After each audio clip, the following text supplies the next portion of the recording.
to fix your purchase couldn't be completed on iPhone. So if you want to fix your purchase couldn't be completed on your iPhone, like when you try to make a purchase from the App Store or iTunes, this can be frustrating.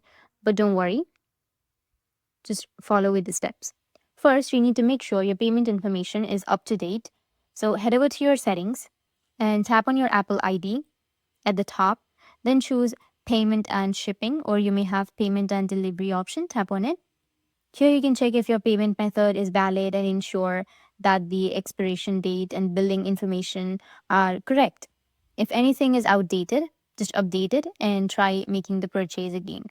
If your payment information is correct, but you're still seeing the error, then the next step is to check the outstanding payments or subscriptions.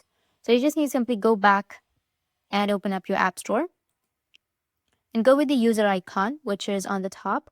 Once you go with the user icon, you need to select subscriptions. Look for any subscriptions that may have failed due to insufficient funds or expired payment methods. Resolve any issues and see if the purchase goes through any other potential fix. Now, the other solution is to sign out of your Apple ID and then sign back in. To do this, you need to open up your settings.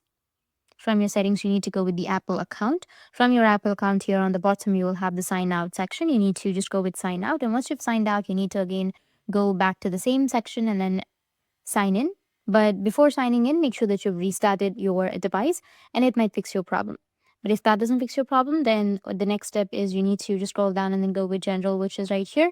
And under general, you need to scroll down. At last, you will have transfer reset iPhone and then tap on reset. And here you can go and reset your network settings or reset all of your settings. And once you reset, your problem might be fixed. That's how you can fix your purchase couldn't be completed on iPhone. And if you have any questions, feel free to comment below. Thanks for watching.